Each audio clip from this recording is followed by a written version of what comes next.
Bonjour mes amis, hi guys. I've been presenting on the channel different brands of watches made in China recently, some on the high end, some on the very engineered serious end.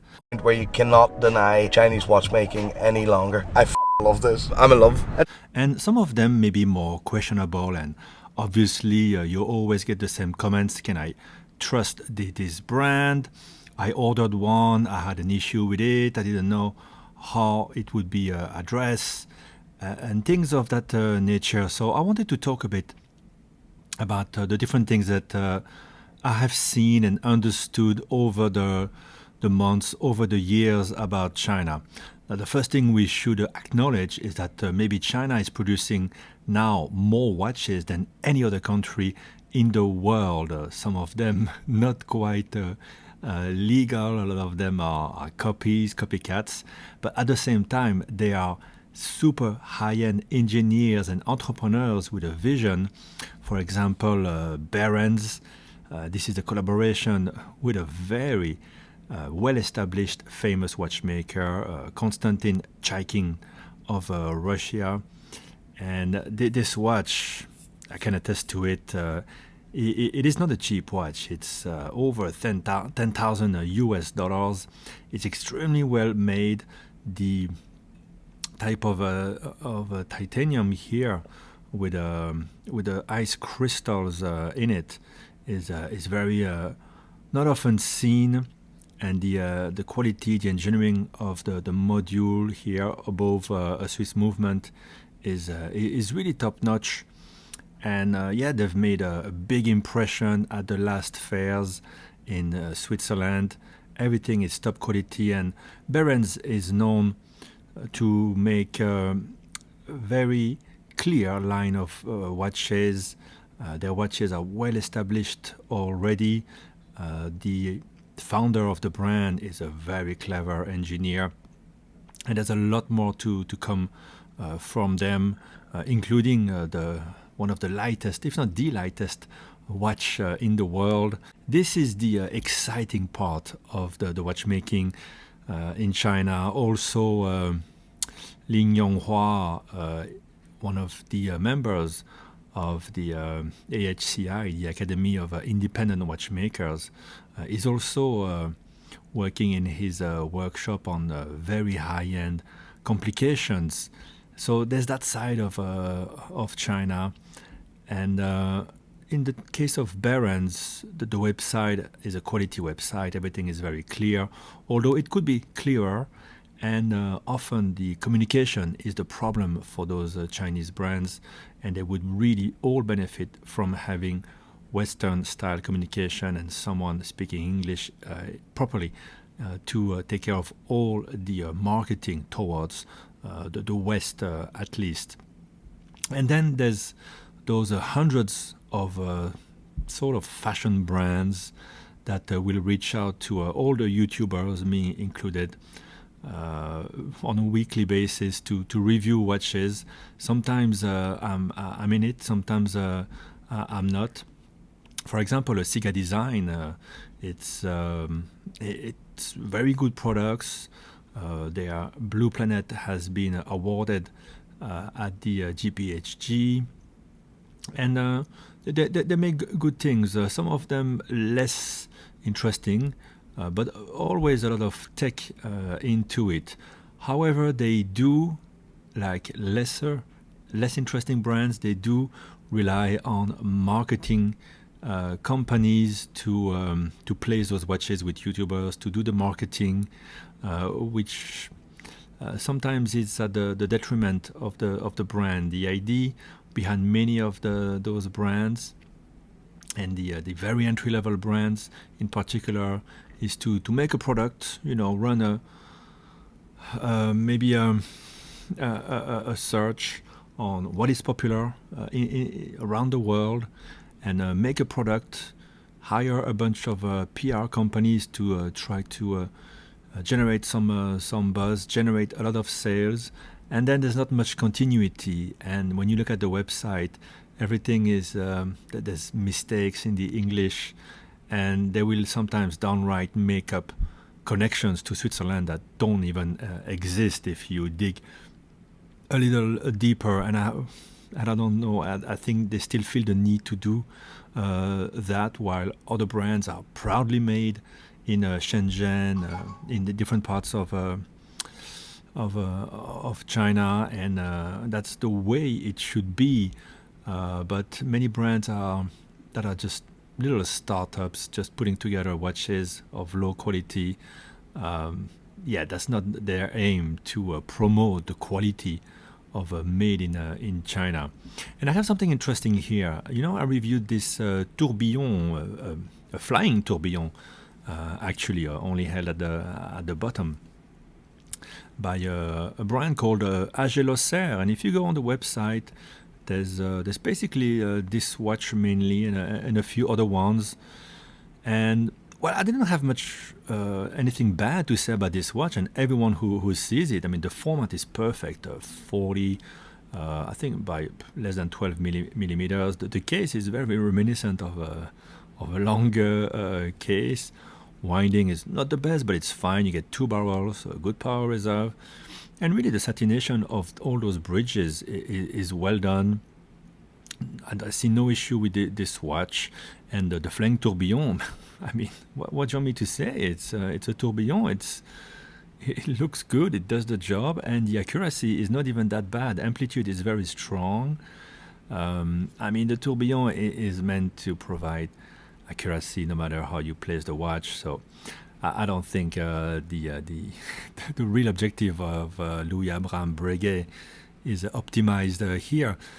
But I mean, for $1,000, you get a very easy to wear, good looking watch, and everyone who sees this one is really very impressed, and so was I. But then you go on the website and you see that they have a model called the Big Bang, which obviously is, I assume, I hope so, is copyrighted by Hublot. If you dig a bit deeper, you see that they have a page with some pretend connections with Switzerland, and when you dig into it, into the name of those Swiss or Western designers, they never mention this brand at all. So maybe it's just poorly explained. Maybe it is real. Maybe it's just made up by a marketing company in charge of the website. Will those watches still be produced in a year or two? Will the brand still exist? I mean, I'm sure the people behind the brand will still be there making other watches. But yeah, the continuity of the brand, well, I have no doubt Barron's is ensured. Its quality, it's on solid grounds. Maybe not as solid as an Omega, of course, but this is serious business. Many of those sort of fashion-oriented brands, and when you read the website, it talks about fashion and things like that. Obviously, it's not something serious, right? And really nothing against this watch here.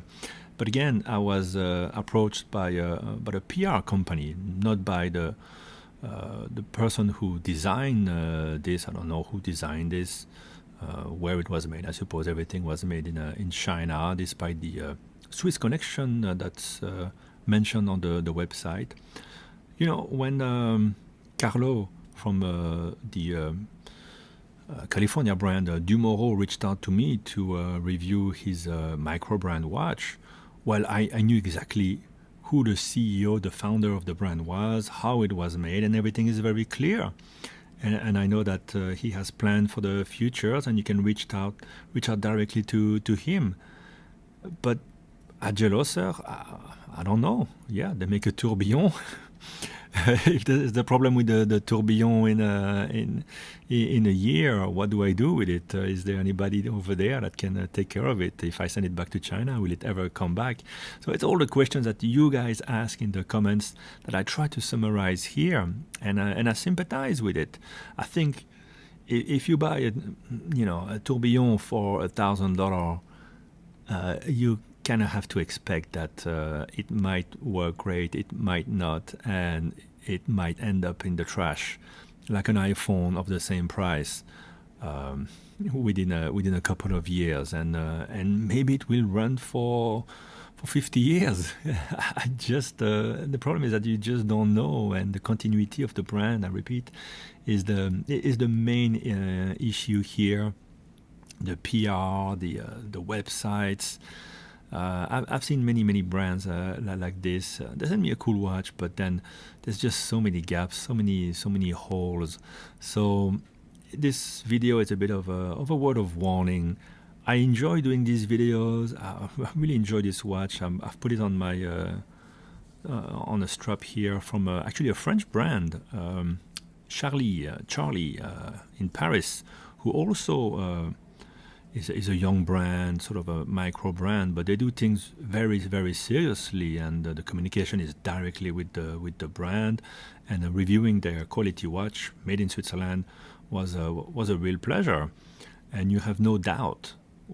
I have no doubt when I make a video about Charlie Paris, that there's nothing hidden about it. That the brand is there to last, and as long as they can, right, and that they try to make a success of the brand. In the case of this Ageloser, I mean, I don't know who's behind the brand, if they plan to keep on making these watches in a few years, and if they are, I mean, please reach out. I'm happy to make another video to talk more about it. If there is a real business plan beyond making a few watches, some of them obvious knockoffs with obvious, questionable patent violations in certain countries. Yeah. So there you go, guys. I wanted to talk about this. Be frank and open about it. Answer many of the questions. And if you have more questions, more comments, I remember a funny comment from someone who did buy this watch and said, "Oh man, there's a hair in my watch." And some of those very affordable fashion watches. I mean, to make some of them for the price that is being asked, it's not made in a laboratory by guys in a lab coats. It's made in a sweatshop and probably under certain liberties with the law. And I can't assure you that this brand or any other brand is ethically made, right? And it's another problem with YouTubers selling those brands and making cool, sleek videos about them. Is that you're part of maybe something illegal? Maybe the same factory that makes some of the brands that I've reviewed, maybe they make fake watches, maybe they employ children, maybe they employ people in unsanitary conditions, right? You have to think about all those things, and maybe I over dramatize.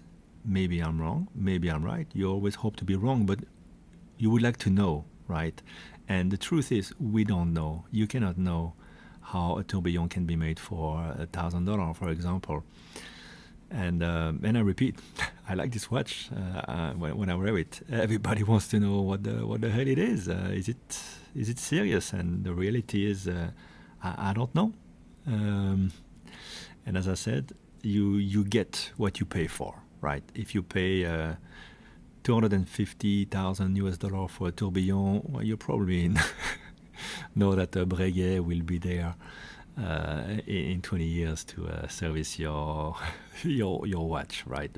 And it was made by an adult in Switzerland. All right, I hope this subject was interesting to you, and if brands reach out to me, if I like the watch, sometimes it's just an awful watch and I will just say no. But if I like the watch, if I see something that's interesting about it, I will review it, and I will just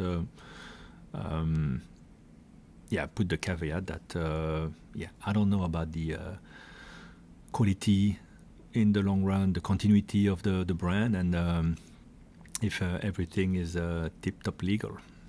There you go, guys. I hope this video was interesting to you, and I'll speak to you soon. And if I can give one advice to a burgeoning Chinese brand is to hire a Western person to do the website, to do the PR, and be open about where things are made. Give real pictures, real videos of where things are made. Otherwise,